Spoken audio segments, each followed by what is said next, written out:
Hey, everybody, and welcome back to the Fearless Artist Podcast. This is your host, Michelle Lynne, and today we're doing something special that we haven't ever done before. We're actually going to be replaying an episode that we did 6 months ago, an interview with Chris Still from Honesty Pill.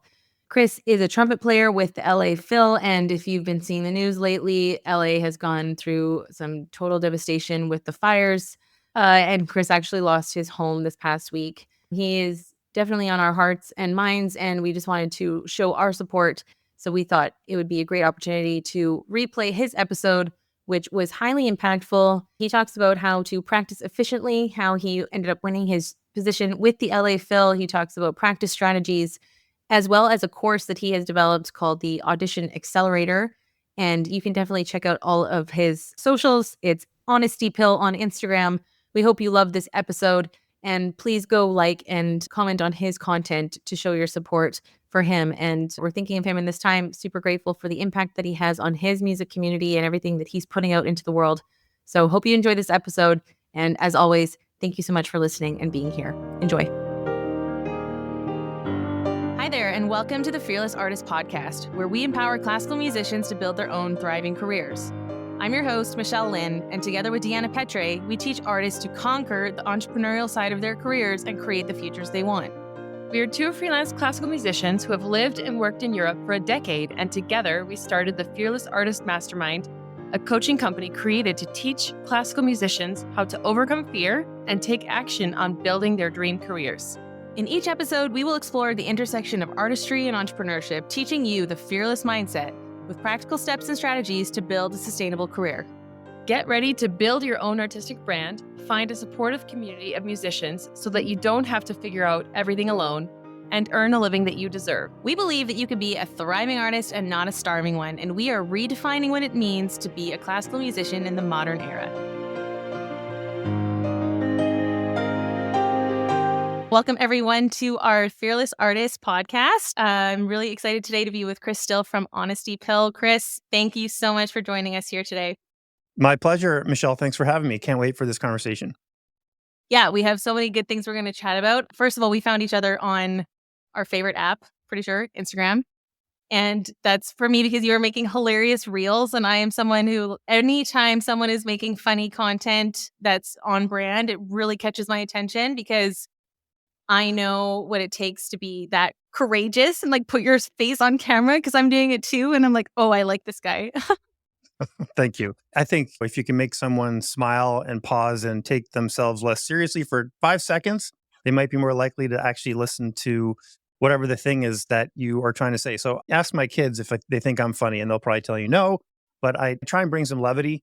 Classical musicians are notoriously very serious and everything they do is so serious, and it's not, you shouldn't clap at the wrong time and don't wear the wrong thing. And my kind of part of my mission is just to get people to take a breath, relax, shake it off a little bit. And a great quote that I heard once was, take your work seriously, but don't take yourself seriously. And I try and look at that, but I definitely screw it up sometimes. But I'm glad you like the reels. I will be continuing to post those. Yeah, no, I love that. That's so funny. I had that thought literally yesterday, how classical musicians take themselves so seriously. And there's this understanding that if you're not serious, then it reflects on the quality of the work or what you think about the work.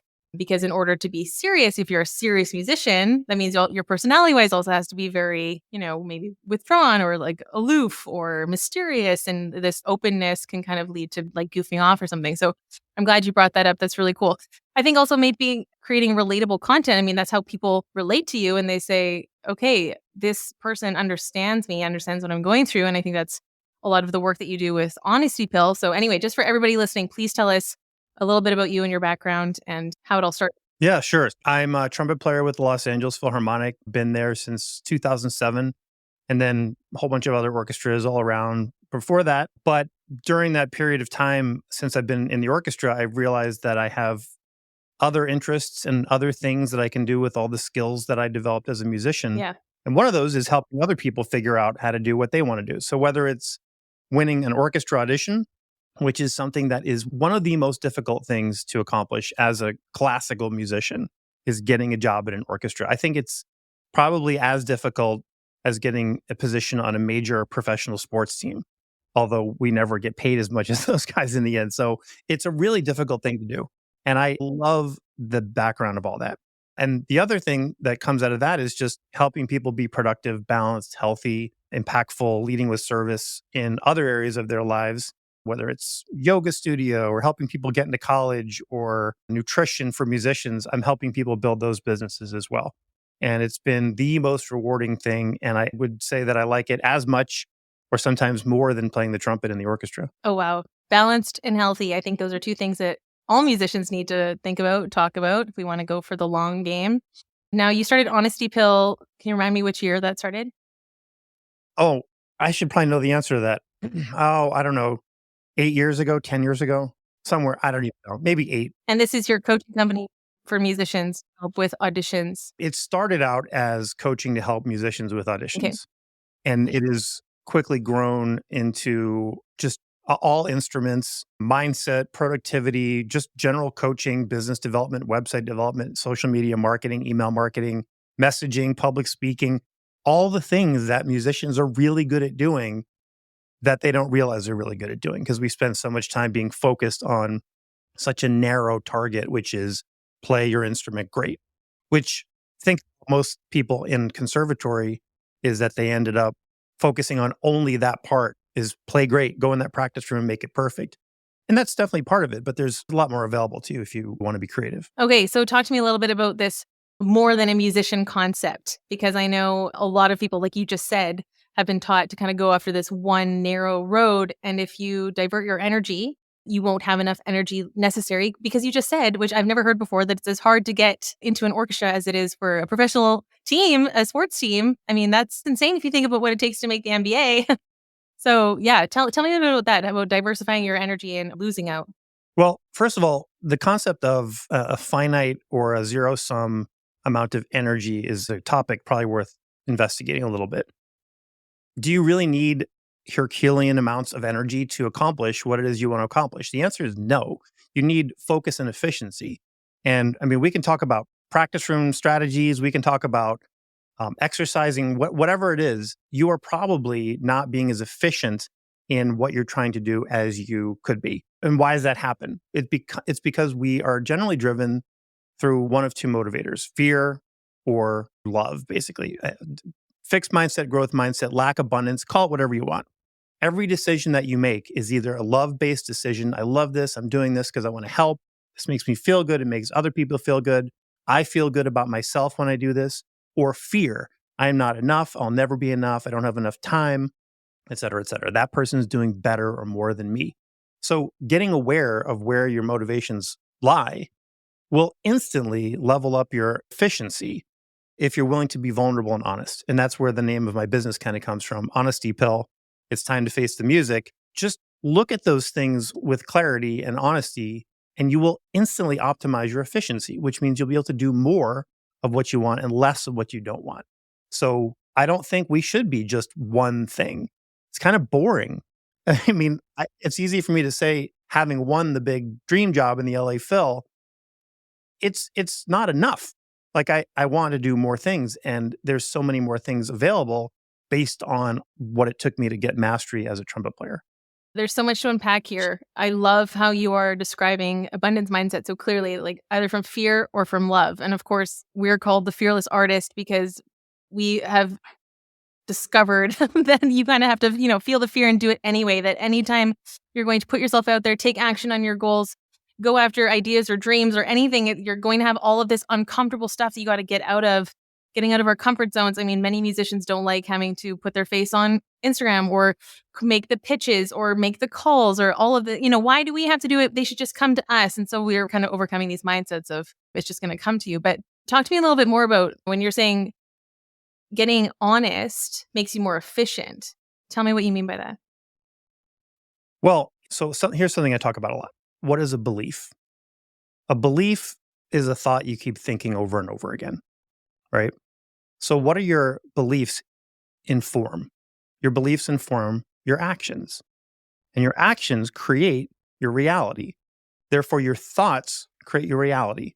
So if you believe that to be true, which I do, And even if you don't believe it, it's still much more fun to spend time in positive fantasy land than negative fantasy land. If you can optimize your thoughts in terms of what am I really trying to accomplish? What do I really need to do to get this work done? What am I not doing that I know that I need to do? That will go through that little calculus to end up creating the reality that you want with less bumps and less wasted energy along the way. And that, I think, is something that is scary. It's scary, scary, scary, because we don't want to do the things that we're not good at. Nobody likes to play what they don't sound good at as a musician, and that's true for human beings in general. What am I not doing that I know that I need to do? That's one of your 3 questions. I love that. I mean, think about it. Like right now, picture what is one of your goals, okay? So picture that goal right now. I want you to think about the things that you've been doing and the result you've been getting. Okay, are you getting the result you want? If the answer is yes, pat on the back. Good job. If the answer is no, then clearly doing what you've been doing hasn't gotten you the result you want. You probably know there's something you need to be doing that you're not doing because it's uncomfortable or scary or requires a big leap of faith or something. That is the thing that's going to be your game changer and have the most impact anyway. So why not get vulnerable, get some outside views on it? I talk about this thing with the jam in the jar a lot, where if you're the jam inside the jar, you can try as hard as you want to read the label. You're not going to be able to see it because it's on the outside and you're on the inside, where somebody else can literally walk past you in the store and go, Schmucker's strawberry preserve, 16 ounces.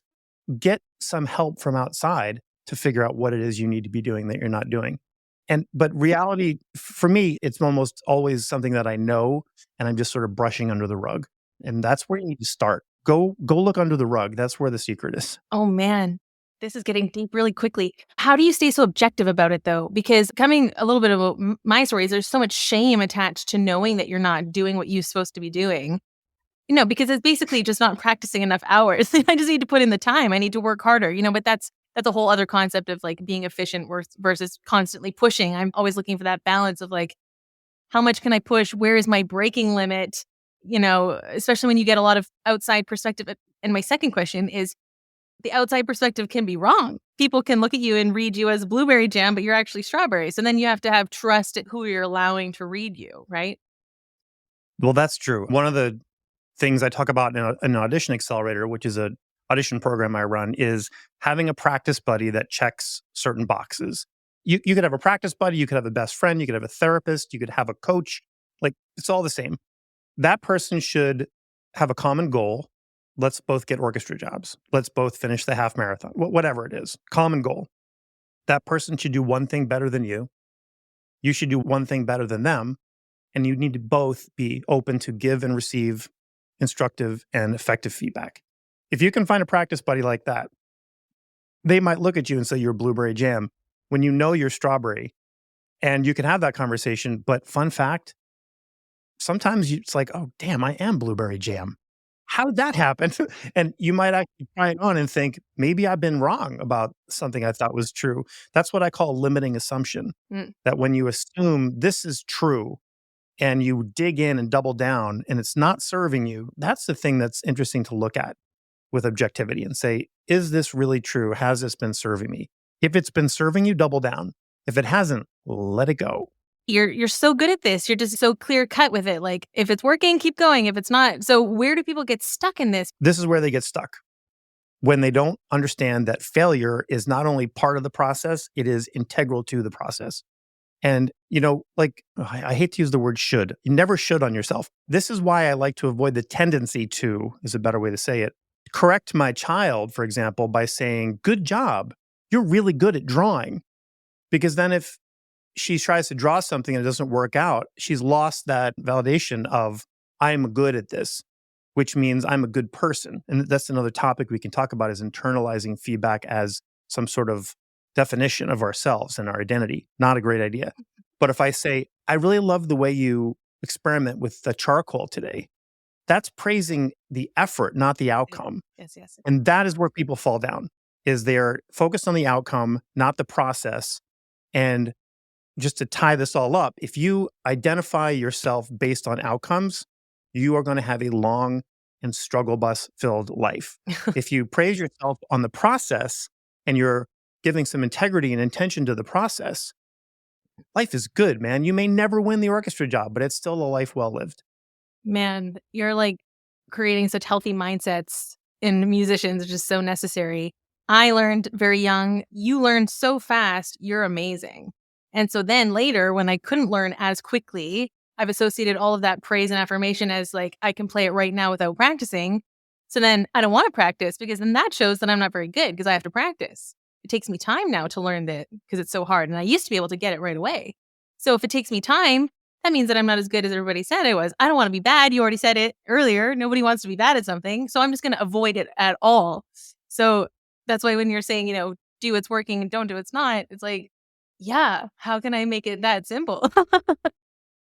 And then you have to ask yourself the question, what are we doing here? Like what are we doing here when it comes to what we're trying to accomplish and have in our lives and how we want to feel? And it just gets so convoluted and twisted up. And it's like the game of telephone, but you're playing it with yourself, where you just keep morphing the thoughts and getting more and more bogged down by limiting assumptions.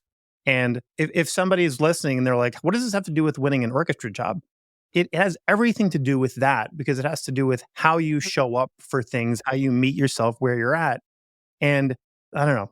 I wish I could pull people behind the screen and listen to a few rounds of an audition. It would change their perspective on what's really happening back there. And a lot of the stuff isn't about how well you play your instrument or not. It has to do with what's going on up in here. I talk about this all the time and I get pushback from it all the time, but I'm telling you right now, this is more important than this. These were trumpet fingers, by the way, in case anyone watching. You're saying your mindset is more important than your abilities to play. Yep. What's going on in between your ears is more important than if you've got an expensive violin or great mouthpiece or the best teacher or a degree from Juilliard. Great for all that stuff. But you have to have the mental awareness and vulnerability and honesty to actually present that stuff when it matters. So when you say you want to pull people behind the screen, you're talking the jury screen. Yeah, I meant literally like behind the curtain at an audition. So when you audition for an orchestra, there's a big screen so no one can see you. There's a carpet. They can't even hear your footsteps. It's just about what is the music communication that's happening. And when you sit on a committee and hear 100 people play the same music over the course of an afternoon, 90% of them are all making the same mistakes. And most of those mistakes have to do with how they prepared in the previous months rather than actually what they're capable of doing. And that is a lesson that every musician should learn. Actually, everybody who's trying to accomplish any goal should know that we're all making the same types of mistakes. You're not special. And all of your mistakes are totally solvable because somebody has done the thing that you're trying to do already. Okay, talk to me about your quote that I really liked. You got into LA Phil by being a very good musician who's a genius strategizer, because I think that's what we're tying into here, the strategy behind the prep. So I was always a good trumpet player, and I was always praised for being very musical. So I always had like a musical thought or character I wanted to communicate. I was never praised as being a very technical trumpet player or having a great articulation or flexibility or sound or whatever. I had a lot of technical problems with my trumpet playing. Over the years of trying to figure out how auditions worked, I took 8 auditions. I didn't advance at any of them. And then I discovered like my X factor. And my X factor was not the perfect mouthpiece or studying with just the right teacher. It was self-recording and looking at myself in an honest way and using a practice buddy. Those are my X factor. Self-recording, practice buddy. That's the jar and the jam thing. Okay, tell us what an X factor is for anyone who's not familiar. Sure. The X factor is just something that I called, if you were drawing a line of 8 auditions that went straight across flat line, and then all of a sudden it shoots straight up in the air, what happened at that moment? That's the X factor. It's your game changer. It's the thing that would have the most positive impact on your goal if you started to do it today. For me, self-recording and practice buddy. What that wasn't about getting better at the trumpet. It was about having some sort of strategy, a goal that I can then reverse engineer and say, what works, what doesn't work. And by the way, like ask for help, getting somebody who knows more about that to say, you just won 4 auditions in a row. What questions am I not asking you? That's part of strategy too, is just asking the questions and then being able to do something with the feedback that you get. It's complicated. There's so many pieces. Winning an orchestra job is like building an engine out of little tiny parts that you machine together one piece at a time.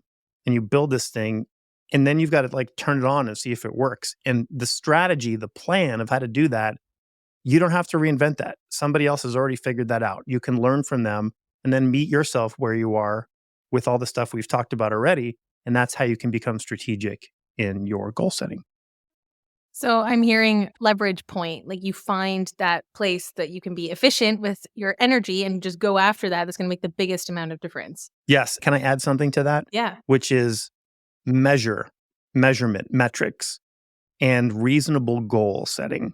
And one of the things that I talk about in my practice chart that I teach with is just whatever it is you're doing, measure it right now. Just put a line in the sand, put a mark on the wall, whatever, before you move too far or get too bogged down in all your squirrels running around your head about what your limiting assumptions are, what you can't measure it. Just get some sort of scientific method to measure. Is it how many pull-ups I can do? Is it what's my mile time? Is it how fast can I articulate single G's above the staff at mezzo piano? Write it down, get some tools, and then get a strategy around moving the needle. And this is the most important part, 1% at a time. Just tiny little increments. And those 1% start to add up. And guess what? There's only like 99 more percents to go. And then when you reach 100%, you get to move the bar and start all over again until you reach a level where it's ingrained into your DNA. Okay, I love this. I'm so resonating with everything you're saying. What about, if you're tracking things and you're saying, okay, time, it's just amount of time. I need to practice more hours. 5 hours a day, let's track it. And then you're doing that. How do you know what's working? That's, I think, where I can get stuck too. I'm trying different things, but maybe I don't do it enough times to see if it actually works. Like, okay, if I increase my practice hours by this many, is it really going to make that much of a difference that I need? Or is it just because I'm not being efficient with the 3 hours that I'm doing? I'm going to say something radical. And I know pianists and violinists particularly are going to get their hackles up by this. But I would say the following. If you are practicing 5 hours a day, I think you've lost your mind. I think that is an insane amount of practice. Okay. You can flame me at chris@honestypill.com. You can just send me your hate email for that. All right. Now I'll be real about the question. Now, look, you do have a lot more notes than the trumpet. I mean, I played the promenade from pictures at an exhibition for my wife, and she's like, why is that even an excerpt? That's just like a bunch of quarter notes. You're not wrong. Okay, here's a better way to say this and a less combative way to say it. How long should I practice? Okay, here's a different question. How long is a piece of string? What type of string are we talking about? Is it a shoelace? Is it a electrical cord that goes across a state? Is it a clothesline?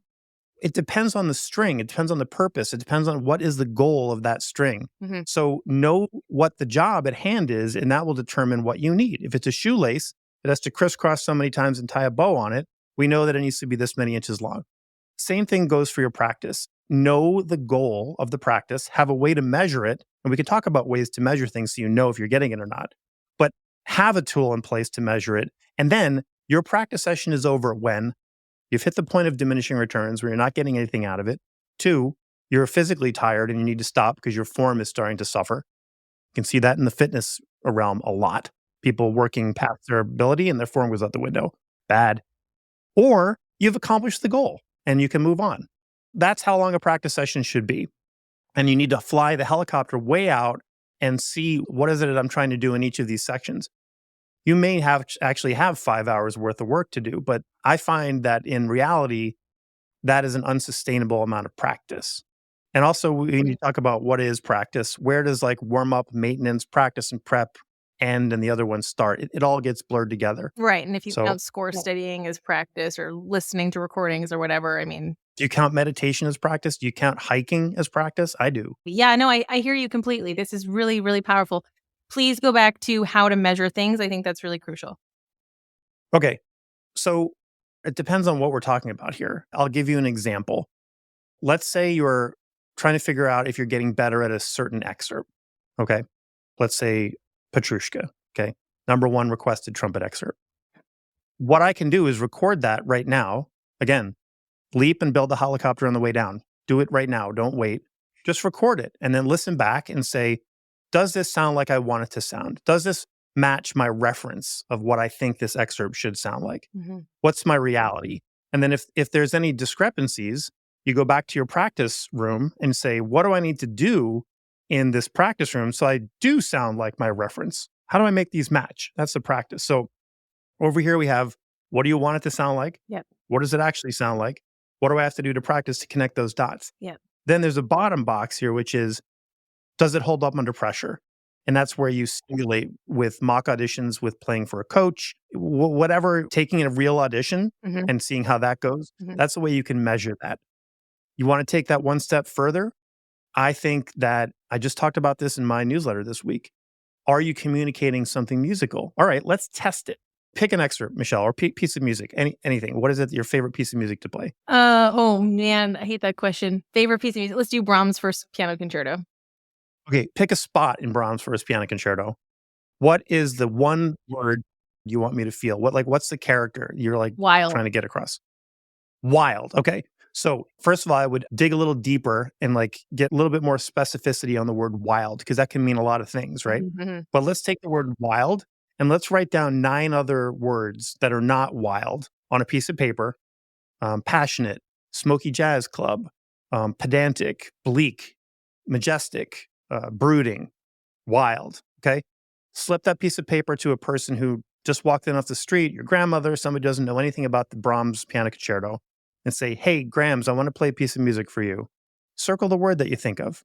Which word on the page does this make you feel? If they circle wild, you just did something amazing. You communicated through a big box full of wood and strings to another person and made a connection with them.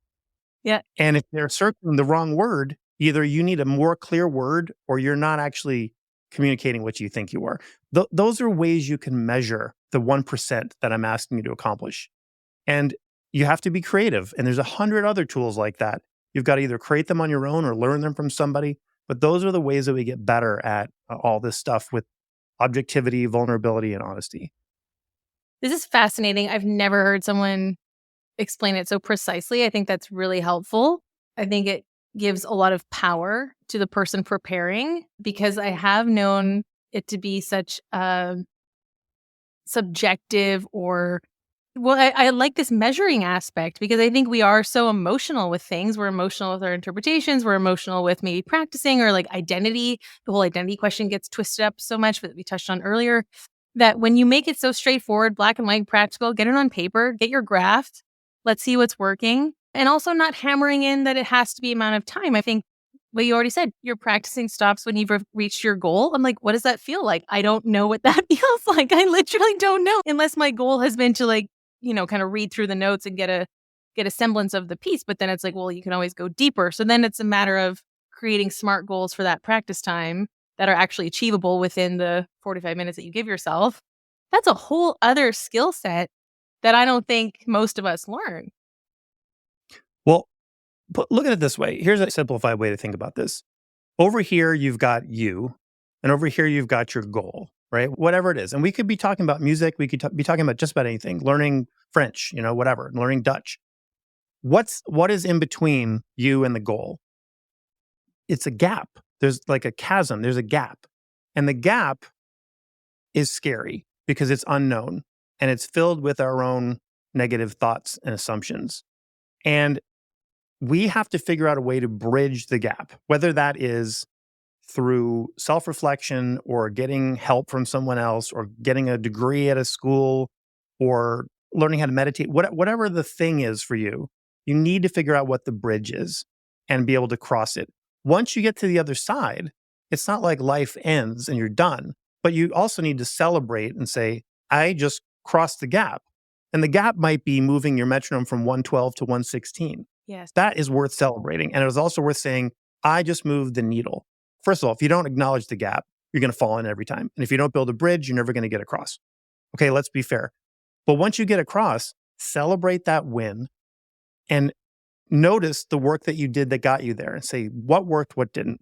Then you can move on to the next thing. So it's not like you're ever done, but you do have to stop and notice your wins all the time. In my Audition Accelerator group, on Mondays, we post our goals. On Fridays, we post our wins every single week. Even if you don't feel like you have one, you've got to come up with something because there's always a win and there's always one small thing to work on. So just even saying it out loud, I think is helpful. I love this. What's coming to mind is then we need to make goals that are small enough to see that bridge being crossed, because I think a lot of us can make these huge, lofty goals. Like the goal is to win the audition, for example. And that's a bridge that you might not cross anytime, much less in the next few months. I love this 112 to 116.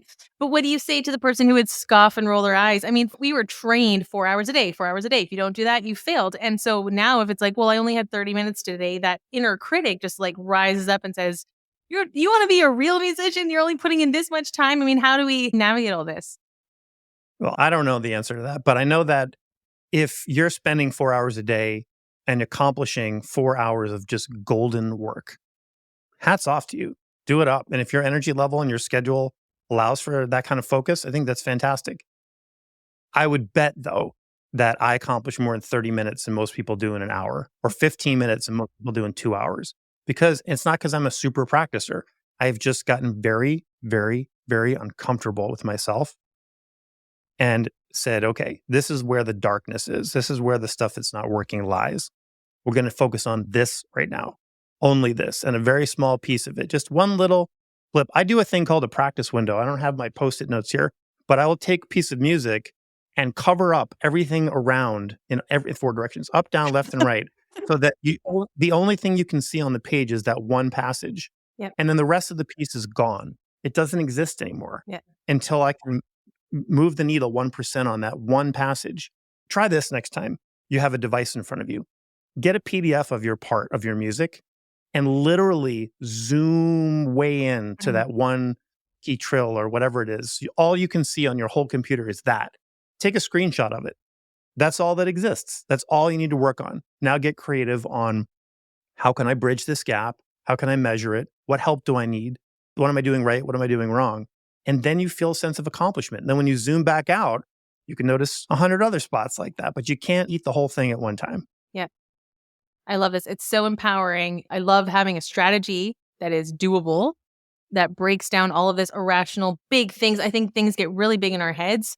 We hear a lot from our mastermind clients, people in the membership, like what they want to achieve is this, more concerts, more students. It's always these undefinable ideas that they have. So part of our work is breaking that down and saying, what does that look like specifically? And you're applying this in the practice room. And I think it's so empowering and helpful for people who are listening to have these specific tools. I love all those adjectives that you threw out. I think that's really good to have it clear in your mind. One thing I wanted to go back to that you were saying is you record yourself first.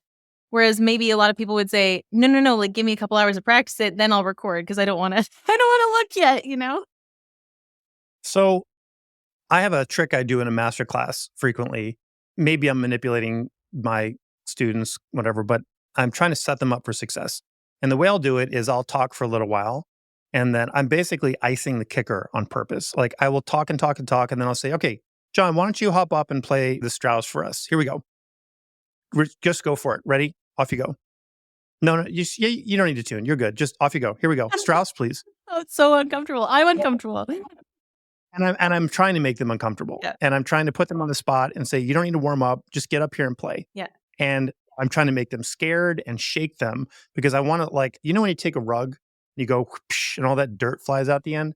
I'm literally wanting to do that to them in front of everyone. And I always do this with much love and respect, by the way. I'm never giving anybody a hard time. Yeah. I want to test the engine. Is this thing going to blow up right now or is it going to hold together? If we can't test that, then what are we doing? Then I will take them and build them back up so that not only do they go back to where their optimal performance is, but hopefully beyond that, because they just experienced this incredible boost of confidence from going from feeling terribly uncomfortable to feeling very supported, very comfortable, and very capable.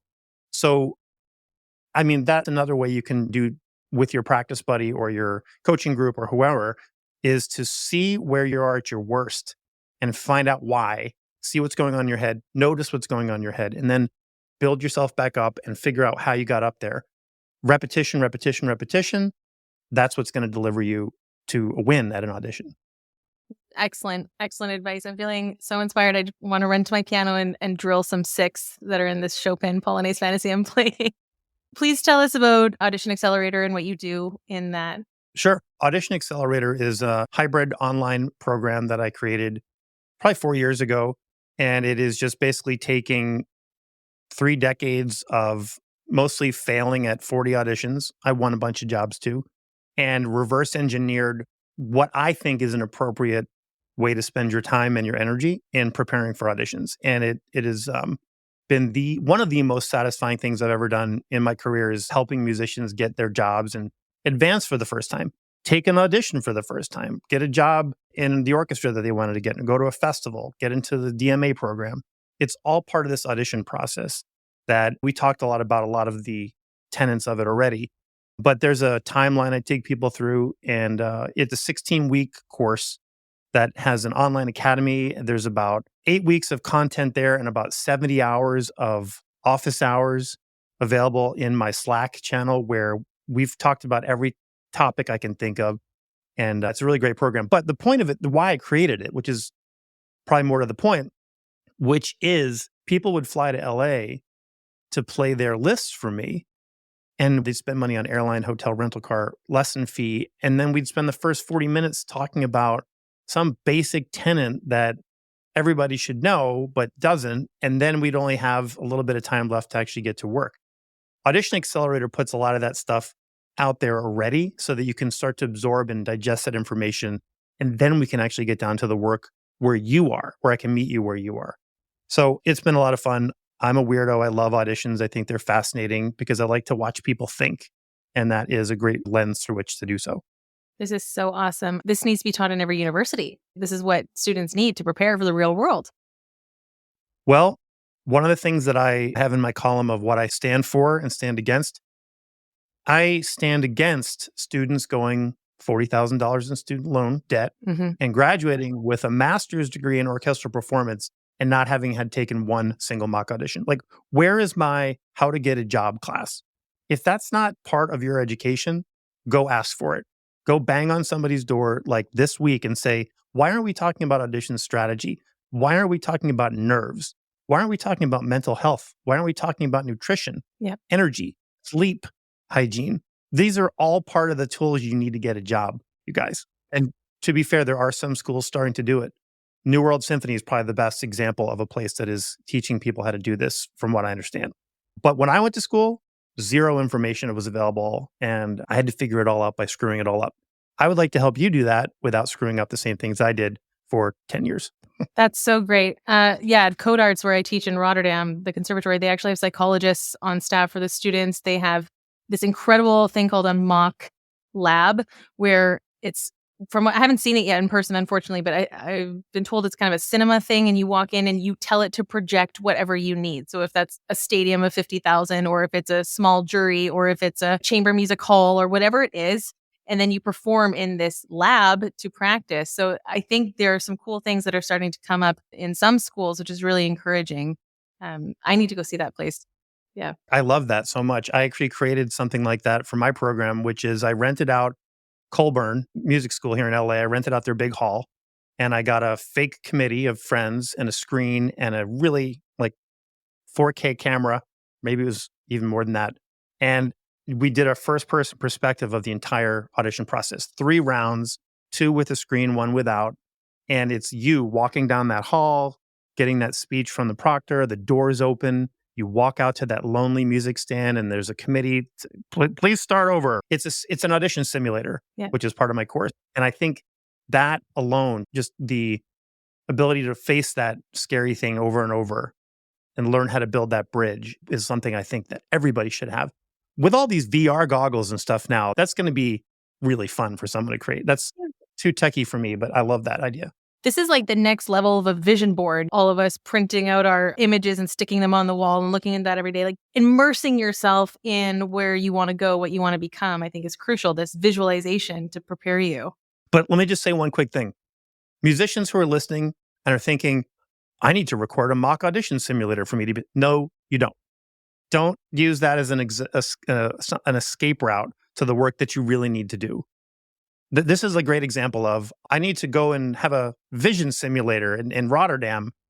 No, you don't. That is deflective. Go and figure out what you actually need. And if you want to do an audition simulator, call me or talk to Michelle. We can hook you up with a wall full of stadium people. But that's probably not the game changer that you need. That's just a nice to have. Okay, but wait. You're saying you gotta know what you really need to do, but how do we know? Is it just this inner voice that's telling you?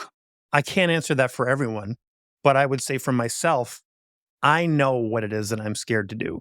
And if it's scary and I want to shove it under the rug, that's probably the thing I need to lean into. Okay, so you're saying fear is the indicator. Fear is a great indicator. It's called your emotional guidance system. You know that thing where they say, listen to your gut? That's what that is. And we usually don't listen to our gut. We ignore it. We make up reasons why it's making stuff up. But if that's not working, go ask for help. Go play for somebody. Go talk to somebody. Do a Nancy Klein thinking session with someone. The truth will come out if you give yourself the space to actually get vulnerable and honest with yourself. I guarantee that. Promise you. I need to listen to this episode like 5 times. I've been so inspired. Thank you so much for your wisdom, what you've been sharing with us. There's so many different things that we explored. Fear and love, that's going to stick with me for a long time. Measuring what you're actually doing, finding out what's working, putting that on repeat, getting people in your life to speak into your life, telling you what they're seeing, how they're picking you up, getting really honest with yourself. I mean, you named your company after this very crucial thing to say, what's going on? What do I need? You know what you need. And then comes the work of not avoiding it. Brene Brown says, embrace the suck. I think that's another version to kind of to say that. I love that. If you wanted an action item from me today, I will give you this right here. If you don't listen to anything else in this whole episode, I would hear this. And this is one of my great mentors, Seth Godin. If you don't know his books and his stuff, go read everything by Seth Godin. He says, start small, start now. And my way of saying that is build the helicopter on the way down. Leap and build the helicopter. Just go, jump. I mean, jump with materials and a working knowledge of how to build a helicopter, but don't wait until you feel ready, because you will never feel ready for whatever it is. Just start small, start now, and leap and build a helicopter on the way down. Start small, start now. I love that so much. I'm going to go zoom into a few iPad scores of mine. Chris, how can our listeners connect with you? How can we follow you and get all of the good stuff?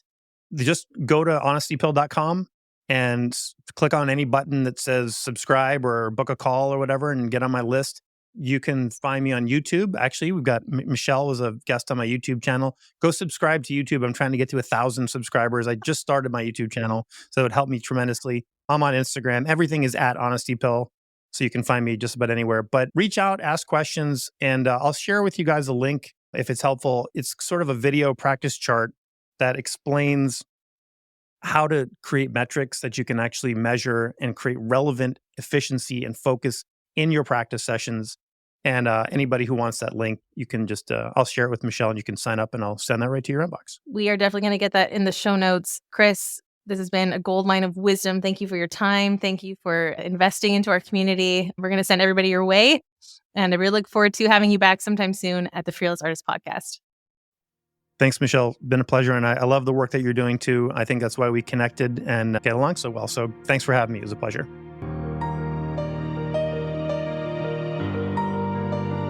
Thank you for listening to the Fearless Artist Podcast. If you found today's episode inspiring, hit that subscribe button and don't forget to share this podcast with a friend. To join our membership or one of our coaching programs, visit our website at thefearlessartistmastermind.com. This episode was produced by Pokey Huang at PH Media Studios in New York City. We're Deanna and Michelle, encouraging you to create your own opportunities and to go after what you want. You have what it takes to build the career of your dreams. Until next time, be fearless.